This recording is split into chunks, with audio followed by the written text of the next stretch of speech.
Assalamualaikum warahmatullahi wabarakatuh. Perkenalkan, nama saya Ana Maulidatul Qur'aniyah dari Prodi Manajemen semester 1. Di sini saya akan mengerjakan tugas ekonomi mikro tentang permintaan ke atas faktor-faktor produksi, pentingnya analisa penentuan harga faktor perusahaan Jayabaya.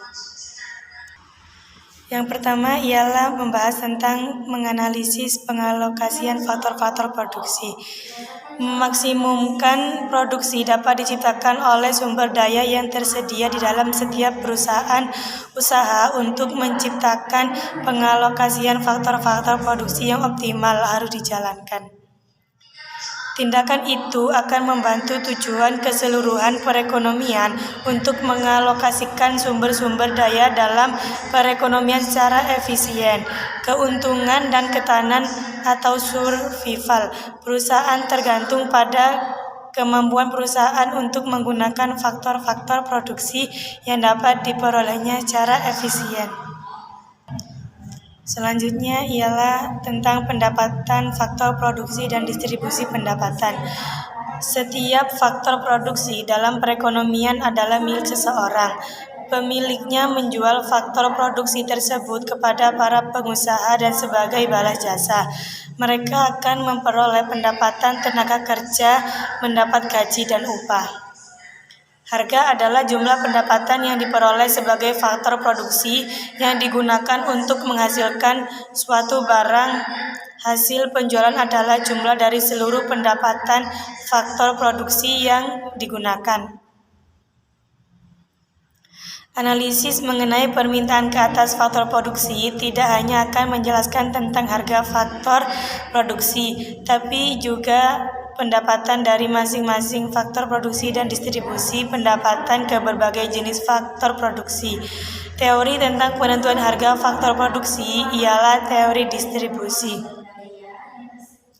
Selanjutnya ialah tentang teori produktivitas marginal.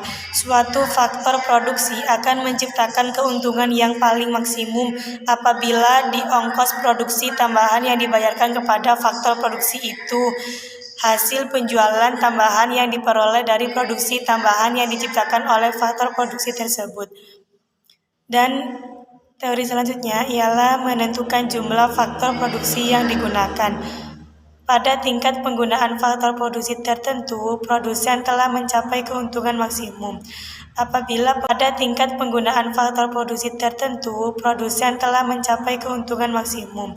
Apabila penggunaan faktor produksi terus bertambah, keuntungan akan berkurang. Dan apabila faktor produksi yang digunakan dikurangi, keuntungan juga akan berkurang. Dan selanjutnya ialah permintaan ke atas faktor produksi. Dalam teori ini, terlebih dahulu perlu dibuat beberapa pemisalan. Perusahaan menjual barang dalam pasar persaingan sempurna, harga barang tidak berubah walaupun jumlah yang dijual berbeda. Hanya satu saja faktor produksi yang jumlah penggunaannya dapat diubah-ubah. Misalnya, tenaga kerja perusahaan membeli faktor produksi yang dapat mengalami perubahan itu dalam pasar faktor produksi yang bersifat persaingan sempurna. Selanjutnya ialah tingkat produksi dan hasil penjualan. Pertambahan produksi dinamakan produksi fisik marginal atau MPP, sedangkan jumlah produksi fisik adalah TPP. Jumlah produksi fisik atau TPP yang dihasilkan oleh berbagai jumlah tenaga kerja. Misalnya 3 tenaga kerja menghasilkan 60 unit dan 5 tenaga kerja menghasilkan 80 unit. Menunjukkan pertambahan produksi yang diakibatkan oleh pertambahan 1 unit tenaga kerja. Selanjutnya ialah tentang tingkat produksi dan hasil penjualan. Pertambahan produksi dinamakan produksi fisik marginal atau MPP, sedangkan jumlah produksi fisik adalah TPP atau total Partial Product. Hasil penjualan produksi total adalah Total Revenue Product TRP.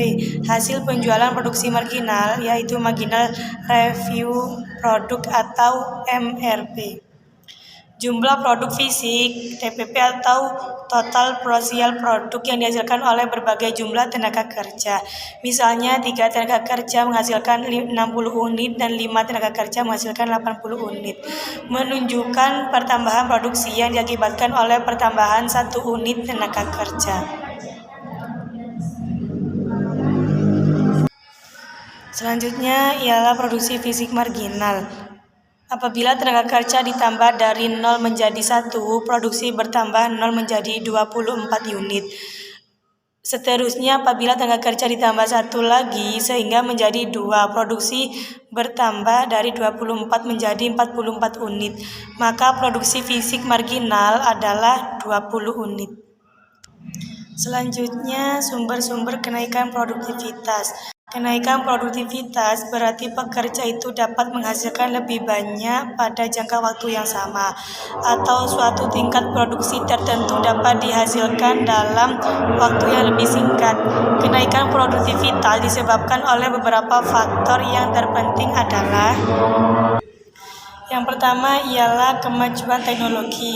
Yang kedua, pertambahan kepandaian dan keterampilan tenaga kerja. Yang ketiga ialah perbaikan dalam organisasi perusahaan dan masyarakat. Selanjutnya ialah kemajuan teknologi memproduksi. Kemajuan teknologi menimbulkan 2 akibat penting kepada kegiatan memproduksi dan penggantian kegiatan ekonomi dari menggunakan binatang dan manusia kepada tenaga mesin. Penggantian ini mengembangkan tingkat produktivitas. Penggantian itu mempertinggi tingkat produktivitas. Sebagai contoh, pergantian kereta lembu dengan kereta api dan truk sangat mempertinggi produktivitas sektor pengangkutan. Salah satu tujuan yang penting ialah untuk memperbaiki efisien memproduksi, dan ini akan meninggikan produktivitas kegiatan memproduksi. Cukup sekian dari saya, kurang lebihnya saya mohon maaf.